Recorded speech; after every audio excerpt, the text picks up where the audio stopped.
Profesionales, cuando vamos a la universidad, somos permanentemente evaluados. Y los profesores han pasado por ese filtro de la universidad, han sido evaluados. Además, cuando son profesionales, tienen que conseguir el título profesional, que es una nueva evaluación que la ministra no ha pasado. Y cuando están en la docencia, tienen que ser evaluados para ingresar a la docencia, para ascender en la docencia. Son evaluados permanentemente y trimestralmente por una serie de mecanismos que tiene el ministerio. Están evaluados permanentemente. ¿Cuál es el afán de buscar una pena sancionadora para eliminar profesores, para privatizar probablemente? Entonces, aquí hay un tema que hay que resolver, el tema de las evaluaciones, porque es muy complejo. Yo le pediría, señora ministra, ¿por qué no evalúa los programas que tiene el ministerio, el semáforo, el acompañamiento? Muchos de ellos, en realidad, ministra, con todo corazón, no sirven de mucho para el magisterio. Y allí hay un montón de plata que pueden servir para los profesores. Le pediría también que evalúe a los 16 o 17 asesores que tiene. Un ministro con tantos asesores no puede tener tremenda cadena de errores. Hay un problema muy serio. Entonces, si de evaluaciones se trata, tenemos que ser francos, sinceros y correctos, porque está en juego la educación de nuestro pueblo, está en juego el futuro de nuestro país. Y por una simple evaluación y por un maltrato hemos tenido en las calles a un montón de profesores que han arrinconado a este gobierno. ¿Y por qué? Porque los han ninguneado. Pero ellos son profesionales, se organizan, conversan, son capaces de dialogar, de entenderse, de organizarse, porque son profesionales. No los ninguneen más. Y ese es un serio problema y por esa razón este gobierno ha sido arrinconado. Además de la debilidad que tiene, claro está, los profesores son profesionales y tienen una seria capacidad. Estamos a favor de la evaluación, pero una evaluación correcta, una evaluación que esté pensando en el futuro y que no esté pensando en la privatización de las escuelas y en la disminución de la carga del ministerio. Que este ministerio no piense y el... Congresista Richard Arce. Gracias, señor presidente, por intermedio suyo dirigirme a la ministra. Sé que estamos muchas horas trabajando. Estaba expresándole hace un momento en mi intervención, señora ministra, y revisaba uno de los cuadros que usted nos ha presentado, que me parece bastante interesante, donde muestra la evolución del presupuesto del 2011 al 2017. El 2011, el sector educación tenía 13.719 millones y el 2017 tiene 26.181. Prácticamente se ha duplicado el presupuesto, señora ministra. Pero hay un detalle ahí muy interesante. El salario nominal el 2011 es 1.294. Y el salario nominal del 2017, porque el incremento que se ha ofrecido va a ser a partir de diciembre, es de 1.700, señora ministra. Hay una correlación ahí que debería permitir de repente incrementarles mucho más el salario a los maestros. Pero ahí yo me pregunto, ¿en qué se está gastándose esa plata de este incremento salarial, señora ministra? Entendiendo las múltiples necesidades que tiene el sector. Asimismo, los maestros están en las calles porque reclaman una reivindicación salarial, que es válida, señora ministra, porque si uno revisa la información del INEI, ¿cuánto está la canasta familiar? Una familia con 2 hijos requiere, según el INEI, 3.228 soles. Si tiene 3 hijos, 4.035 soles, señora ministra. Evidentemente, por más que haya esa buena voluntad, con 2.000 soles no vamos a poder atender esa necesidad que tienen las familias. Y esto es muy importante, señora ministra, porque está la correlación en la necesidad que tienen de atender sus familias, pero también atender el aula de clase. ¿Cuántos maestros tienen que trasladarse en zonas rurales pagando pasajes? Tienen que instalarse, señora ministra, en un lugar ni siquiera que es adecuado para habitar, pero están ahí haciendo apostolado de la función docente. Y cuando salen a las calles a movilizarse es que están reivindicando esa ausencia del Estado, esa postergación de parte del Estado. Y no solamente viene de este gobierno, viene de muchos gobiernos atrás. Y usted lo ha Un minuto para que culmine.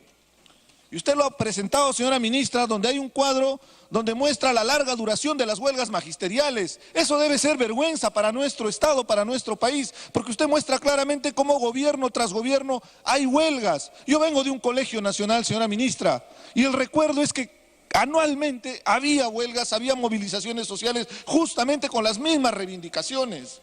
Lamentablemente no se abordó el problema en su real dimensión. Se estigmatizó con el tema del terrorismo, se estigmatizó con el tema del Movadef, después con el tema de la evaluación. Los maestros contratados, señora ministra, dan examen cada año para buscar una oportunidad laboral. Revisen en el escalafón salarial, los maestros están en la cola y es evidente la necesidad que tiene para ser reconocidos por un Estado, reconocer la labor docente.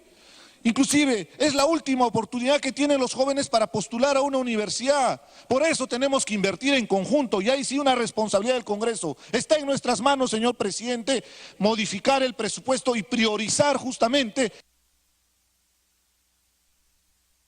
Último minuto. Gracias, señor presidente. Prioricemos.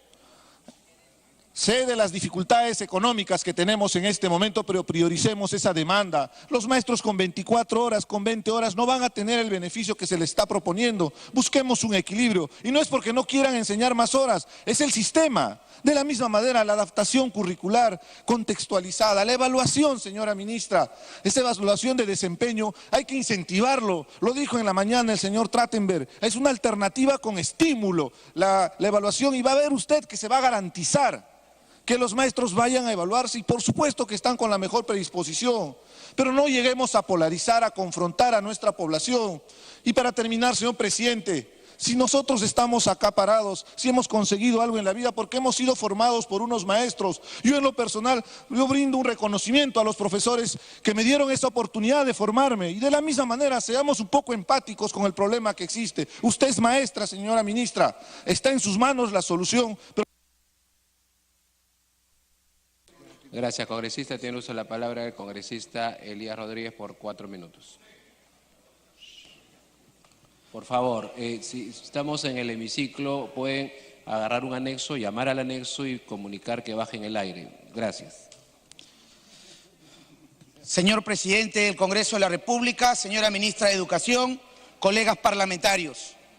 Quiero iniciar esta intervención haciendo remembranza la política número 12 del Acuerdo Nacional que indica la universalización como política de Estado, no de gobierno, repito, como política de Estado, el acceso y la universalidad a la educación pública, gratuita y sobre todo de gran calidad, señor presidente y colegas.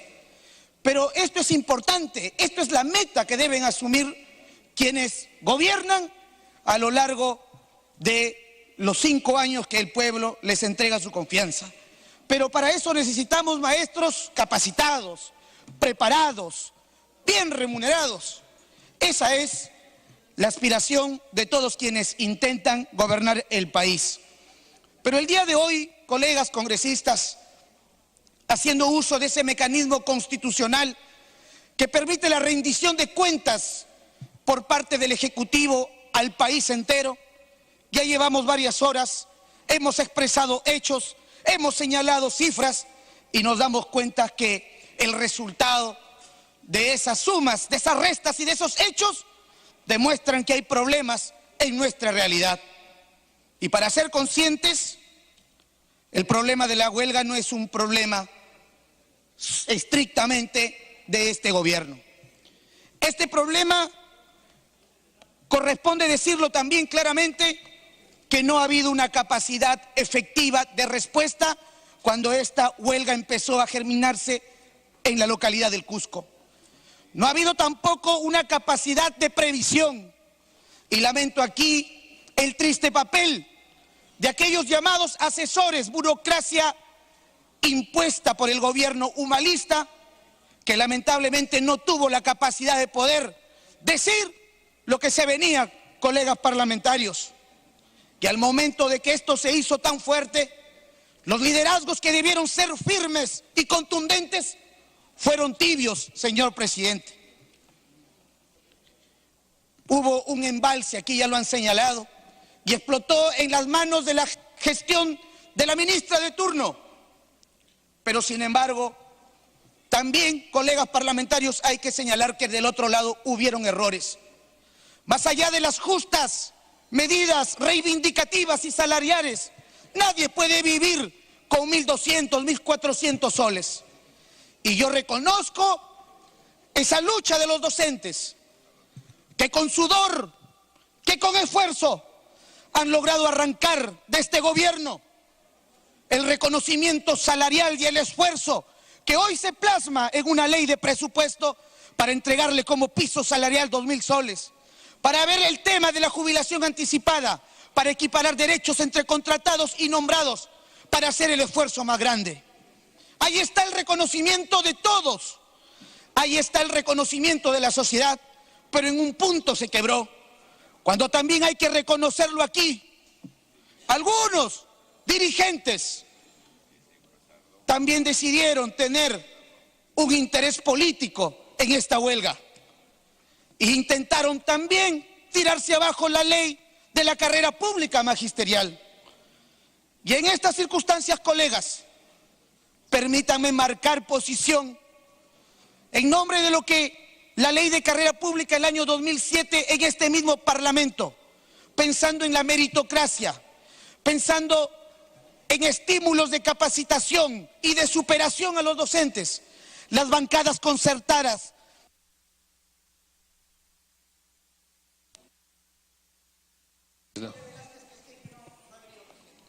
Prosiga, congresista, 2 minutos más. Señor presidente, y sin embargo, el gobierno del señor Ollanta Humala, llamado, señor presidente, a poder promover la formación, la capacitación y la posterior evaluación, dejó congelado 3 años de este proceso. Esta huelga ha desnudado, lamentablemente, que 253 terroristas o exterroristas, senderistas, vienen enseñando a nuestros hijos. Y eso es un papel muy lamentable.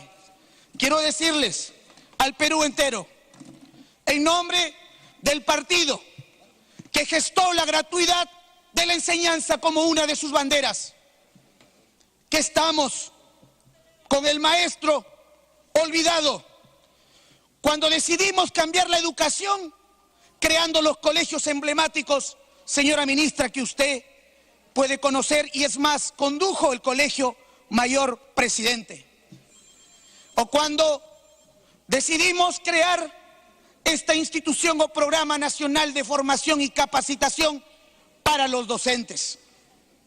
Creemos en las reivindicaciones sociales, vamos a votar en el presupuesto para que se le entregue la dignidad a nuestros docentes.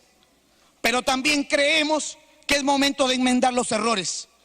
Ministra, dicen que no se oponen a la evaluación, y lo cual corresponde no cambiando una ley, con los tecnócratas, mejorar la capacidad, la familiarización de estas evaluaciones y así lograr tener al frente de nuestros hijos docentes que puedan garantizar la capacidad, la excelencia y la calidad como corresponde. Hoy, ministra, espero que se recupere esos meses que se han perdido, sobre todo para nuestros niños, adolescentes y quienes terminan 5º año de secundaria.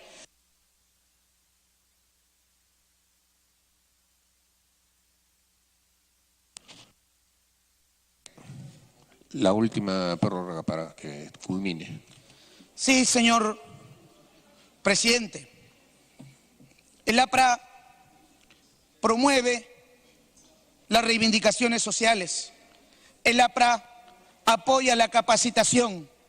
El APRA promueve la evaluación consciente y buscando que quienes perfilen y moldeen como una cera el presente y el futuro de la nación recaiga en manos de maestros con formación y capacitación y excelencia. Muchas gracias, señor presidente, y le pido 1000 disculpas, me solicitó el padre Arana una intervención. Ya terminó, congresista. Si le solicita la interrupción al siguiente orador, el congresista Gino Costa, con todo gusto.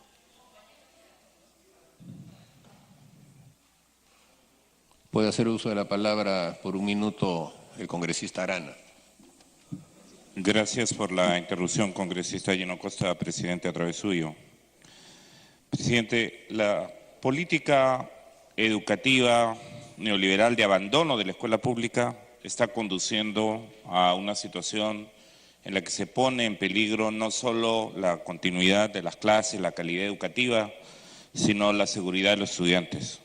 Acabo de enviarle, presidente, a la cuenta, a la red social del Ministerio de Educación, que espero la ministra lea, la siguiente noticia. En Trujillo, un escolar de 14 años murió aplastado por una pared de adobe en el interior de su colegio. La tragedia ocurrió en el caserío de Calchugay, distrito de Carabamba, en la provincia liberteña de Julcán, ayer. El adolescente de iniciales MAEH estaba jugando fútbol en el patio de su centro educativo. La pelota fue arrojada fuera del plantel, la víctima fue a recogerla y cuando trató de escalar un muro, la pared se desplomó en su encima. Al escuchar el fuerte ruido, sus amigos y pobladores de la zona corrieron para tratar.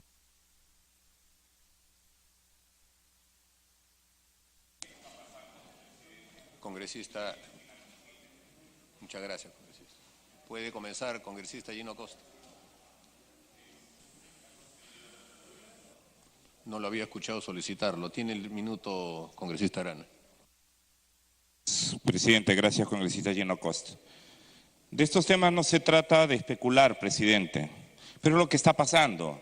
Y hay que admitir, como lo hemos dicho y lo ha reconocido distintos congresistas, este es un tema histórico, que no se va a resolver de la noche a la mañana, pero se tiene que resolver de manera urgente en aquellas cosas que se necesitan resolver. El congresista Lapa mostró un conjunto de fotografías que ciertamente la desconexión de la realidad entre la tecnocracia del Ministerio de Educación y lo que está pasando en la realidad les impide ver que el abandono de la escuela pública, de la inversión en educación pública, está matando a nuestros estudiantes. Por un lado, lo hace con la anemia de manera lenta. De otro lado, lo hace con la desmotivación de maestros que llegan a la escuela y no están cumpliendo adecuadamente su rol. Pero lo hace sobre todo ante la indiferencia y ante la inacción, presidente, de una gestión ministerial que podría ser mucho más eficaz. Estoy seguro que ese tipo de cosas se tienen que corregir. Gracias, congresista Arana. Puede hacer uso de la palabra el congresista Gino Costa por 8 minutos. Muchas gracias, presidente. Quisiera comenzar, presidente, señalando que pienso que hemos sido sorprendidos por la congresista Robles, porque la información que he podido obtener, en efecto, han muerto en el curso de la huelga 3 profesores, pero los 3 han muerto por causas naturales. De manera que, salvo que la congresista Robles me presente la información que le he solicitado, y tendremos que ver si en efecto se demuestra de que en el curso de la huelga han habido maestros que han muerto por acción policial, creo que yo me reservo, presidente, el derecho de presentar ante ética un pedido de intervención porque entiendo que los minutos de silencio se piden por razones extraordinarias, especiales. Y este minuto de silencio, la verdad que me ha confundido a mí, creo que ha confundido y que es una burla para este Congreso. Segundo lugar, presidente, quisiera saludar a la ministra y felicitarla por su presentación. Considero que su desempeño hoy día ha sido satisfactorio. Creo que ha venido con sinceridad, con transparencia e incluso con autocrítica a hablar de lo que ha sido la huelga y el desempeño de su despacho en relación con ella. Pero también hemos aprovechado, gracias a las preguntas sin duda y a esta interpelación, a tener una presentación sobre cómo está el sector y a debatir sobre la situación del sector, que me parece saludable. Y yo saludo que haya venido a ese debate trayendo cifras, evidencia de cómo estamos, porque no tiene ningún sentido entrar a un debate de esto para contrastar opiniones, en muchos casos sesgadas por la ideología de cada uno de nosotros. Creo que eso ha sido útil y yo me voy a referir a eso. Creo que la ministra además ha demostrado solvencia, compromiso con su trabajo e incluso apasionamiento en el buen sentido de la palabra. Se le ve comprometida con lo que está haciendo e interesada en la educación de las niñas y niños del Perú y en la mejora de la calidad docente y en la mejora de las condiciones de bienestar y de trabajo de las maestras y maestros del Perú. Sobre la huelga, presidente, creo que está claro que la ministra no es la responsable de la huelga. Son los huelguistas y los dirigentes de los maestros que fueron a la huelga los responsables de ella.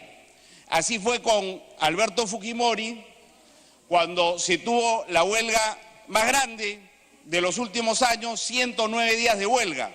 Y a nadie se le ocurrió decir que la huelga era responsabilidad del presidente Fujimori. Tampoco a nadie se le ocurrió decir que la huelga que tuvo lugar durante el gobierno del presidente Humala, de 88 días, fuera responsabilidad de él. Fue responsabilidad de los dirigentes que condujeron esas huelgas.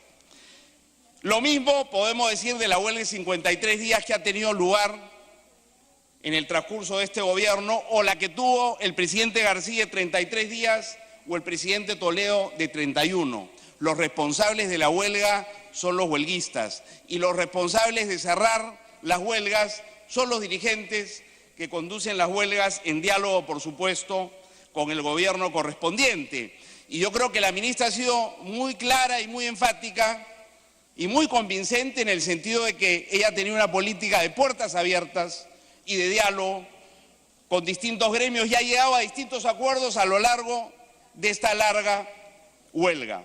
Por tanto, a mí me queda claro que ella no es la responsable de este problema, como se ha querido hacer al traerla interpelada aquí el día de hoy.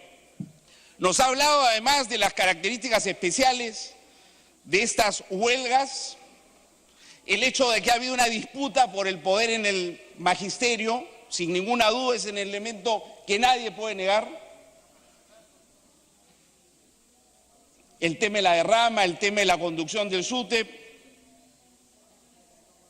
Y por supuesto ha sido también autocrítica, ha dicho, sobrevaloramos la capacidad del CEN del SUTEP de conducir el magisterio. Negociamos con ellos, apostamos a esa negociación, como lo han hecho los últimos gobiernos en los últimos 30 años. Y eso fracasó. Subvaloramos, además ha dicho, los liderazgos regionales, lo ha reconocido. Y también ha dicho que hay responsabilidades compartidas con los gobiernos regionales, no voy a entrar en eso porque ya se ha hablado de ello. Pero también ha dicho que era una huelga especialmente atípica porque por primera vez CONARE, que era una fuerza secundaria en el movimiento magisterial, pasa a tener un rol predominante.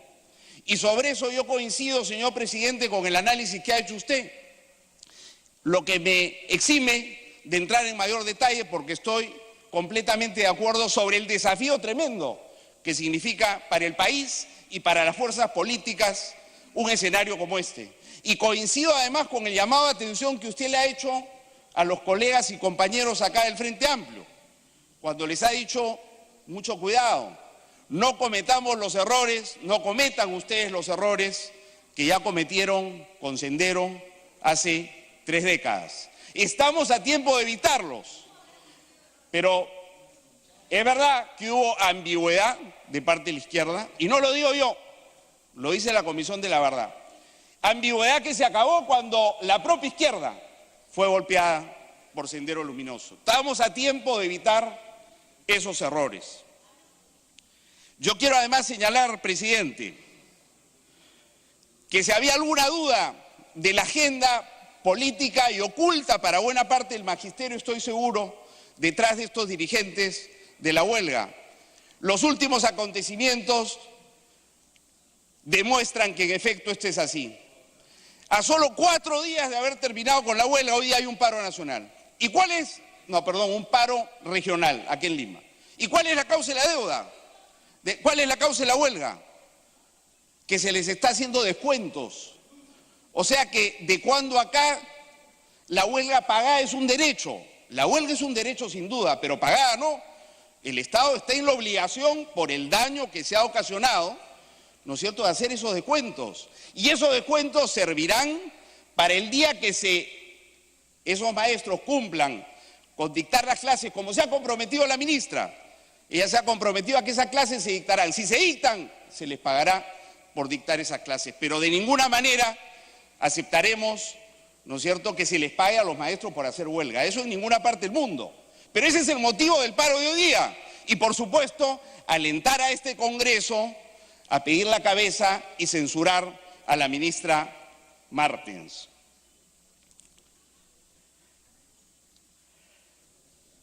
Yo quiero hacer una reflexión.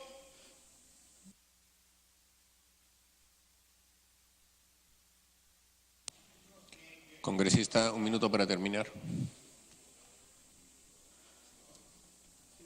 Hubiera ayudado muchísimo a cerrar la huelga a tiempo que Fuerza Popular, que pidió que la ministra recibiera a los líderes de la huelga, con Pedro Castillo a la cabeza, participara de las reuniones como el resto de todos los partidos políticos.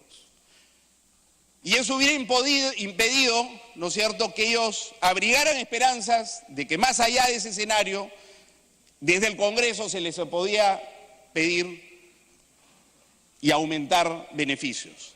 Tampoco ayudó el que se interpusiera la interpelación en un momento en que la huelga estaba en marcha. Si una lección tenemos de la lucha contra este fenómeno en el pasado es que la clase política tiene que actuar al unísono, de manera unitaria, y no mostrar fisuras, porque esas fisuras son aprovechadas por los enemigos de la democracia. Presidente, sobre las evaluaciones muy rápidamente. Congresista, se acabó su tiempo. Un minuto para terminar, por favor. Innegociable para este gobierno, para la ministra y para las fuerzas políticas presentes en las negociaciones en el Ministerio de Educación. Y yo estoy seguro que los dirigentes presentes sabían lo que nos ha dicho hoy día la ministra, que el 2015 ya se utilizó la misma evaluación para 19.000 maestros en 2 ocasiones.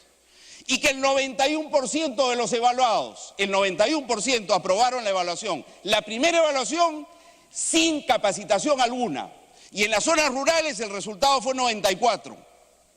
O sea, ¿de qué política de despidos masivo estamos hablando? ¿De qué evaluación punitiva estamos hablando? Que nosotros de repente no sepamos eso, quizá, lo acepto. Pero los dirigentes no sabían, no trabajan en el gremio, no son maestros, no estaban informados de esas evaluaciones y de esos resultados, y se ha inventado toda esta idea de una evaluación punitiva que no tiene otro objetivo.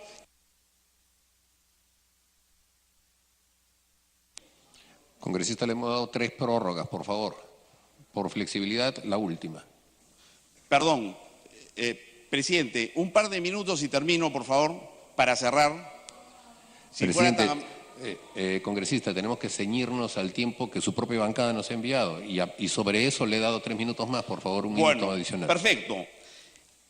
La ministra también ha venido a hablarnos de la educación y lamentable que yo no me pueda detener un poquito más, pero las cifras las ha presentado.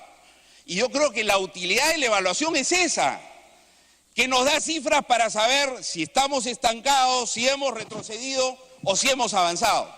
Y las cifras que ha traído, que son las cifras que manda hacer, ¿no es cierto?, el equipo profesional del Ministerio de Educación, que se comenzaron a hacer en el gobierno del presidente García, que se continuaron con Humala y que se siguen haciendo ahora, indican que hay un progreso indiscutible, que estamos lejos de llegar al punto final, obviamente, pero no estamos retrocediendo, no estamos estancados, estamos avanzando.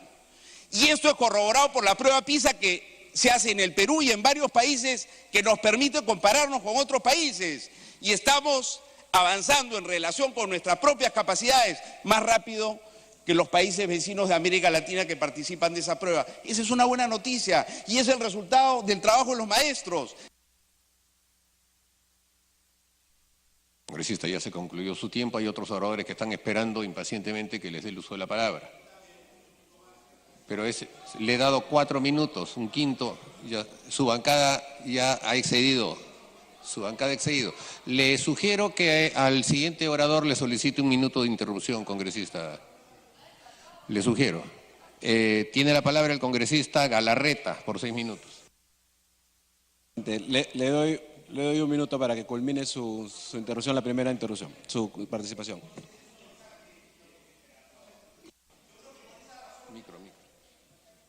Gracias. Entonces es un mensaje esperanzador, fundado en evidencias, y yo le agradezco a la ministra que nos haya traído esa información. No nos gusta mucho ver esos resultados, porque si no nos convienen, los ponemos de lado, pero están ahí y son el resultado de un esfuerzo además sostenido a lo largo del tiempo, porque con el gobierno de Fujimori se hizo infraestructura educativa, con el gobierno de Toledo se aumentó a los maestros y después se inició la carrera magisterial con el gobierno de García, que se ha mantenido hasta ahora.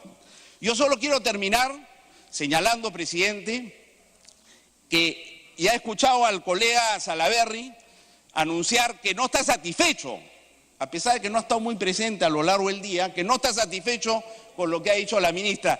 Y nosotros ya sabemos qué significa eso, que se viene la censura. Ya censuramos una vez a Saavedra, hicimos el ridículo internacional porque Saavedra a los pocos días estaba siendo contratado como el jefe de las políticas educativas del Banco Mundial a nivel global. No